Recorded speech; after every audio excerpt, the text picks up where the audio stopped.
Temas de salud y vamos a conversar ahora de los pacientes oncológicos. La Contraloría alertó de desabastecimiento de 59 medicamentos en hospitales Rebagliati, Almenara y Sabogal. Para ello vamos a estar conversando con el médico oncólogo clínico, el doctor Juan Carlos Samamé, para que nos cuente y nos brinde mayor información sobre este tema. Antes de poder conversar con el especialista, conozcamos un poquito más de lo que está sucediendo actualmente en el siguiente informe. La Contraloría General evidenció el desabastecimiento de 59 medicamentos oncológicos y la condición de stock crítico de 41 medicamentos de este tipo, es decir, un stock disponible para cubrir una demanda de consumo de hasta 2 meses en los hospitales nacionales Edgardo Rebagliati Martins, Guillermo Almenara Irigoyen y Alberto Sabogal del Seguro Social de Salud, lo que podría afectar la oportunidad y calidad del tratamiento de los pacientes con cáncer en prejuicio de su salud. El informe de orientación señala que en dicha situación figuran medicamentos oncológicos representativos como el ciclofosfamida, de uso para los linfomas, leucemia y cáncer oftalmológico en niños, docetaxel, de uso para ciertos tipos de cáncer de seno, pulmón, próstata, estómago y cabeza y cuello, filgrastim, evita infecciones y fiebres provocadas por la quimioterapia, y fosfamida, de uso para cáncer testicular, cuello uterino, sarcomas, entre otros. Paclitaxel, para el cáncer de mama, de ovario, pulmón, vejiga y otros. Y etoposide, para tratar un determinado tipo de cáncer de pulmón. Para más información, llame al 01771-2961 para que haga sus consultas a nuestros especialistas. Ese fue el informe y le damos la bienvenida al oncólogo clínico, el doctor Juan Carlos Samamé, para poder conversar más al detalle sobre este desabastecimiento de 59 medicamentos en los hospitales Rebagliati, Almenara y Sabogal. Muy buenas tardes, doctor, ¿cómo está? Hola Juliana, ¿qué tal? ¿Cómo estás? Estar en tu programa nuevamente. Muchas gracias, doctor, por acompañarnos y sobre todo por este tema, que realmente es algo muy importante, porque al faltar estos fármacos, los pacientes oncológicos no es que tengan todo el tiempo del mundo para poder esperar, que simplemente llegan y paralizar sus tratamientos. Sí, tal cual tú lo dices, el tema del desabastecimiento de medicación oncológica afecta directamente a un grupo muy grande de pacientes y, como tú lo mencionas, afecta directamente el objetivo que se intenta lograr con el tratamiento, que es controlar o minimizar el cáncer. Al no tener medicamentos disponibles, tanto en adultos como en niños, obviamente la respuesta que nosotros buscamos, que intentamos lograr, se puede perder. Exacto, y no es que podamos decir, bueno, no hay estos medicamentos, pero tenemos esta variante o esta otra alternativa de fármaco que de igual manera te va a ayudar a controlar lo que es el cáncer que estás teniendo. Sí, lamentablemente dentro de todo el armamento terapéutico que tenemos para manejar cáncer, la quimioterapia sigue siendo un arma muy importante, a pesar de que tenemos nuevos avances.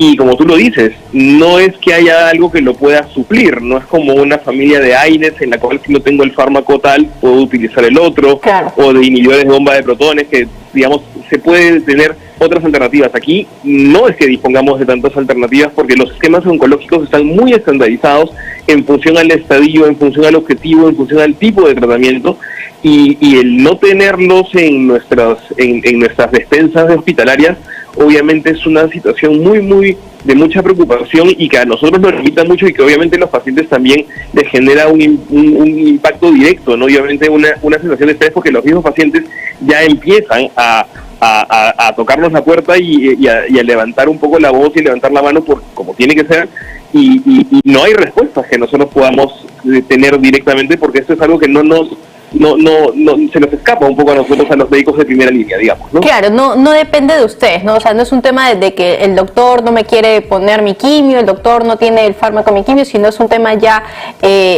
que va por encima de ustedes, ¿no? Pero obviamente también entendemos la desesperación del paciente al saber de que si es que no estoy recibiendo esa quimioterapia en el tiempo designado, puede que el cáncer o me aparezca o me vuelva o se incremente, simplemente esté creciendo más. Sí, o sea, el impacto, como tú lo acabas de mencionar, es directamente relacionado al objetivo del tratamiento, ¿no? Y también obviamente se comprende toda la situación del desasosiego que esto puede generar en los pacientes. Sin embargo, hemos tenido nosotros que, a ver, esta situación de desabastecimiento no es nueva, la estamos teniendo, digamos, desde la pandemia, desde más o menos ya un año atrás. Lo que ocurre que ahora está afectando a otro de los grandes ejes de salud pública oncológica, que es el tema de salud. Antes lo teníamos en el tema CIS, ¿no? Y ahora también está afectando, digamos, por contagio el tema en el otro gran eje de atenciones. Sin embargo, lo que nosotros hemos tenido que hacer en algunos casos ha sido innovar. Me explico, ¿no? Por ejemplo, si no disponíamos de un fármaco llamado paclitaxel o docetaxel, o mejor dicho, la ciclofosfamida, por ejemplo, que lo mencionaban. Entonces, normalmente en cáncer de mama, que es el cáncer más común que nosotros vemos, empezábamos normalmente con un esquema, con un fármaco llamado doxorubicina y ciclofosfamida, y seguíamos con otros fármacos llamados taxanos, pero tuvimos que invertir el orden, empezar con taxanos, fue lo que disponíamos para poder después completar de la otra manera, ¿no? Que también son alternativas que no van a dañar al paciente y que buscan, obviamente, controlar el cáncer, porque el cáncer no entiende esas situaciones, el cáncer solamente entiende de seguir creciendo y seguir progresando, ¿no? O sea, básicamente el manejo era como que ganar más tiempo hasta ver algún tipo de medida que se puede estar tomando, y por eso como que invertían un poco el esquema, ¿no? Y empezaban por los últimos tratamientos, pero el objetivo era, o el enfoque es el mismo. Sí, básicamente sí, porque obviamente la alternativa de no dar nada tampoco no era una opción, ¿no? Y tenemos que nosotros hemos tenido que ser un poco innovadores, insisto, en ese sentido, en algunos casos, siempre obviamente analizando al paciente que tenemos al frente, tratando de minimizar obviamente los efectos secundarios, pero tenemos que atacarlo al cáncer de alguna manera, porque este tipo de desabastecimiento que tú mencionas, como digo, ya no es de ahora mismo, y las causas aparentemente son múltiples y muchas veces ya no dependen ni siquiera de nosotros ni de nuestras autoridades, sino ya dependen de situaciones ya hasta de manejo internacional, ¿no? Ha habido mucho y está habiendo un desabastecimiento de la producción de medicamentos oncológicos, y esto desde el momento del COVID, también ahora, bueno, la coyuntura internacional, que conflictos bélicos. Claro, son muchos factores que están interviniendo realmente en esto. Doctor, tenemos una llamada de Gloria desde San Isidro. Muy buenas tardes, señora Gloria. Sí. ¿Aló? Sí, te escuchamos. Sí, te escuchamos. Hola, Gloria, ¿qué tal? Gracias, señorita Vilana, gracias al doctor. Hablando de medicamentos para tratamiento del cáncer, yo tengo una inquietud, algo he escuchado a otros médicos, pero tengo un familiar cercano que está en tratamiento de cáncer creo que es de útero, y la preocupación pues es un poco el desabastecimiento, ¿no? Pero mi pregunta más va a ¿qué se sabe, doctor, de los medicamentos para tratamiento de quimioterapia de los biológicos? ¿Cuáles son los beneficios y cuáles son las contraindicaciones? Y bueno, si puede comprometer otros órganos, ¿cuál es la diferencia con la radioterapia? Perfecto, Gloria. Si fuera tan amable, lo voy a escuchar. Gracias. Gracias por la pregunta, y nos das pie un poquito para conversar de que para el manejo oncológico no solamente disponemos de lo que es la quimioterapia y la radioterapia, que son obviamente herramientas clásicas, por así decirlo. Tenemos también lo que se llama la terapia dirigida, o la terapia que incluye la terapia biológica o los biológicos que tú mencionaste. Son fármacos que no son quimioterápicos, que no es quimioterapia, que son fármacos que van dirigidos netamente hacia el tejido tumoral. Esto está disponible para todos los tumores, no necesariamente, en algunos tumores mayormente y generalmente para escenarios avanzados. También hay algunos en escenarios más tempranos, pero eso va a depender del estadio del tumor, del tipo de tumor que estemos teniendo, y también obviamente del acceso del medicamento en función al seguro que tú puedas disponer. Y hablo de seguros públicos, inclusive hasta de seguros privados, y eso también de la visión de tu médico y de tu equipo de médicos que están viendo, del equipo de médicos que están viendo en tu caso del familiar. Aprovecho también para decir que aparte tenemos lo que es la terapia antihormonal, lo hemos mencionado también en otro programa también con Juliana, ¿no? Tenemos también lo que es la inmunoterapia, la cirugía oncológica, los cuidados paliativos. Entonces hay una serie de herramientas que podemos disponer, que no necesariamente pueden reemplazar a la quimio, ojo, porque ahora a día de hoy, si bien la quimioterapia es un tratamiento clásico, y que quizás en un futuro pueda evolucionar o podamos quizás en muchos años dejarla, lo que es cierto, estamos en esa tendencia, a día de hoy sigue siendo una herramienta fundamental y en los hospitales es una herramienta muy valiosa para poder manejar el tema de cáncer.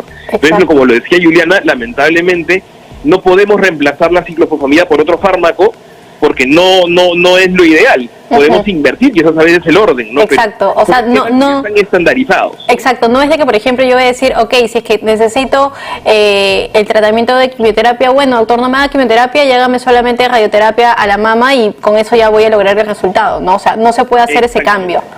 Exactamente, como lo has descrito muy bien, ¿no? No es que sabe que vamos a poner terapia biológica, que tampoco se dispone, porque también ha sido afectada por el tema de este desabastecimiento, ¿no? Y esto me va a reemplazar la quimioterapia. No es así. Y regresamos al ejemplo, no es que yo tengo ibuprofeno y si no tengo ibuprofeno doy naproxeno, no es. Y eso complica la situación, ¿no? Y obviamente es por eso comprensible toda que estemos tocando este tema por la preocupación de seguramente muchos de los pacientes que están viendo tu programa y que seguramente están atentos a esto, ¿no? Claro, definitivamente, y como bien usted también lo mencionaba, no es algo de que, o sea, recién ha aparecido, ¿no? No es algo de que es del mes pasado o hace 2 meses, sino que se ha visto desde que inició la pandemia. Fue primero con las consultas médicas, se separó las citas para los pacientes oncológicos, no podían acudir a sus sesiones de quimioterapia y demás, y luego también se empezó a ver el desabastecimiento de los fármacos. Entonces ha sido como que una cadena de uno u otro incidente que ha generado que el tratamiento de muchos pacientes se paralice, se prolongue, se postergue, y obviamente, como todos sabemos, bueno, el cáncer no es una enfermedad que digo, bueno, voy a esperarme hasta que esto se arregle, no importa, le doy un par de meses y ya está, ¿no? Sino que simplemente sigue avanzando la enfermedad. Lo que sí es cierto, Juliana, porque lo que tú dices es totalmente válido, lo que sí es verdad es que sí tengo entendido de que los estamentos del Estado que ven este tipo de compras, que muchas veces son compras conjuntas, como es el tema de Cenares, que también abarca todo a nivel nacional, también los propios organismos de acceso pertenecientes a lo que es salud están trabajando muy arduamente en ver de conseguir medicación y de importar medicación, ¿no? Porque eso es una necesidad. Entonces se está trabajando en ello, y en eso obviamente nosotros tenemos obviamente alguna información al respecto, como médicos y también como gestores y también como personas que estamos atentos por el tema de tanta demanda de los pacientes, ¿no? Entonces yo solamente invocar un poco si cabe la palabra, a la paciencia, a conversar eso siempre con su oncólogo, porque estoy seguro que su oncólogo y el equipo de oncólogos que ven al paciente van a poder darle alguna alternativa. Eso siempre se trata de buscar eso, tratamos de buscar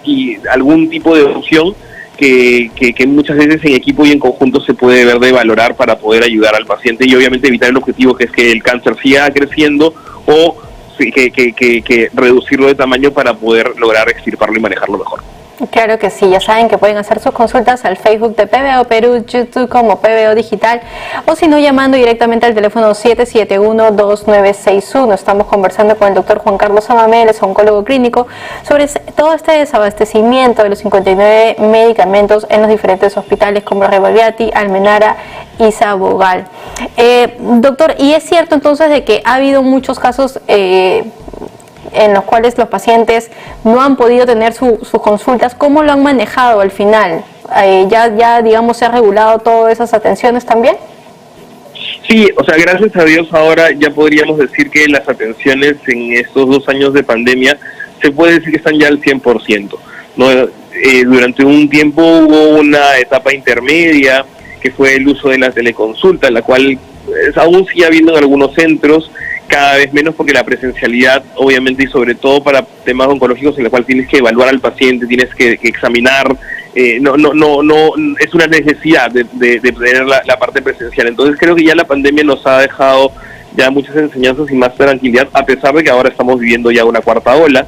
¿no? Entonces ya las atenciones se podría decir que se han regularizado casi al 100%, y también en ese sentido mencionar de que el abastecimiento de fármacos nosotros lo vimos en la parte de los hospitales CIS a inicios de año, finales del año pasado, inicios, y ya ha habido una se ha levantado un poco, ha mejorado un poco este abastecimiento, ¿no? Lo estamos viendo ahora por el lado de salud, y por eso justamente mi confianza en que esto seguramente en la brevedad se va a ver de superar, porque ya lo hemos tenido, hemos sido testigos de ello hasta hace pocos meses. Y la pregunta que también hacen muchos pacientes es, si no me hicieron mi quimio en la fecha que me dieron, ¿cuánto tiempo más puedo esperar? Esa es una pregunta, pero creo que muy, muy frecuente. Es una muy buena pregunta, Juliana, es una muy buena pregunta. Y sí, normalmente ahí previamente hay que informar que los esquemas de quimioterapia de tratamiento oncológico pueden variar en función a unos tiempos, ¿no? Y en función a cada fármaco y a cada esquema. La mayoría de fármacos se ponen cada 21 días. Muchas personas piensan que la quimioterapia es algo diario y no es así. La quimioterapia se administra por intervalos o por ciclos, ¿no? La mayoría de esquemas son cada 21 días, los hay de cada 14, los hay, por ejemplo, que se pone un primer día 1, el fármaco, hay un refuerzo al 8º día y después a los 21 días, entonces dependiendo del esquema que se vaya a emplear, hay una temporalidad en función a la cantidad de fármaco que ingresa y al tiempo de acción que tiene en el organismo. Eso para poder entenderlo. ¿Qué ocurre si yo llego a mi día 21, mi día 14 y por A o Z motivos no está el fármaco? O también puede ser porque quizás mis leucocitos o mis defensas no me han subido del todo y el médico tiene que decirte, ¿sabes qué? No vamos a ponerlo hoy día 8 de julio que te tocaba el segundo ciclo, lo vamos a poner para la siguiente semana. En principio no pasa nada. ¿Por qué? Porque estamos hablando de intervalos cortos y siempre hay todavía un remanente de acción farmacológica a nivel de nuestro organismo que queda.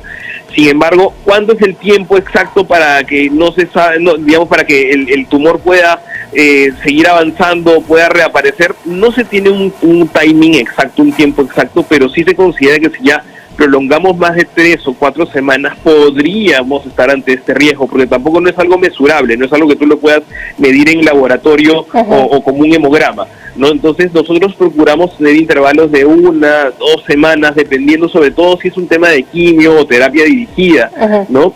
Siempre y cuando el paciente tenga la condición para poder recibirlo. Si el paciente no me eleva los leucocitos, no me eleva plaquetas, no supera una anemia severa, no voy a poder ponerlo, así tenga el fármaco en stock, porque le puedo hacer un daño. Sí, por supuesto. Eso hay que hacer un equilibrio entre el paciente, la disponibilidad, obviamente, de disponer del fármaco, para la redundancia, y obviamente también el tiempo para hacer que el cáncer, seguir controlándolo y no hacer que siga creciendo. Claro, doctor, y ahora justo que menciona también el tema de los leucocitos, las plaquetas y la anemia, que es algo muy frecuente, ¿no?, de que bajen al recibir lo que es la quimioterapia. Esa es otra pregunta que también es sumamente frecuente.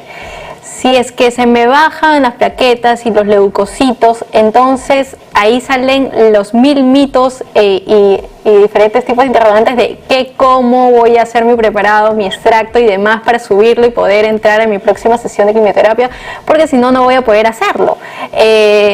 Sí.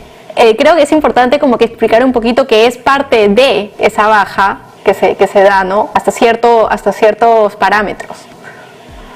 Sí, no, qué bueno que toques este punto, porque, a ver, hay que aclarar que todo esquema de quimioterapia, independientemente del tiempo, cada 14, cada 21 días, el nombre que sea, va a generar una disminución de leucocitos o glóbulos blancos, o también llamados defensas. Va a ocurrir.